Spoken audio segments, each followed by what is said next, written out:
избиратели пред секциите в ромската махала. Поне 150 души бяха докарани от Свиленградско, за да гласуват в Родопския град. На път за Кърджали срещаме 3 автобуса, които са спрели, а пътници и водачи трескаво обсъждат нещо. След като започваме да снимаме, всички се разбягват и автобусите потеглят. Част от придружаващите автомобили обаче не успяват да тръгнат бързо. Питаме хората за къде са тръгнали и те ни обясняват, че са от Кърджали и се прибират у дома. Защото булката роди, отиваме да гласуваме, да посещаваме децата.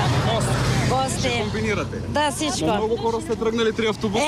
Гласуваме и всеки 1-2 месеца стара слизахме от къщите. Сами плащат. Никой не организира?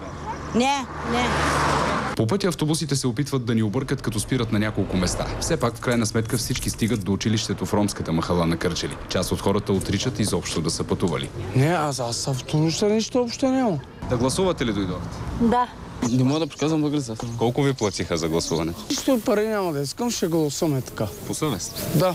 Според неофициална информация, пътуването е платено от активисти на една от партиите. Хората са земеделски работници от Свиленградско, които имат адресни регистрации в Кърджали. Затова и в секциите няма дописани гласоподаватели. Тук обаче воденето на избиратели под строй не е новост. Задължават ги.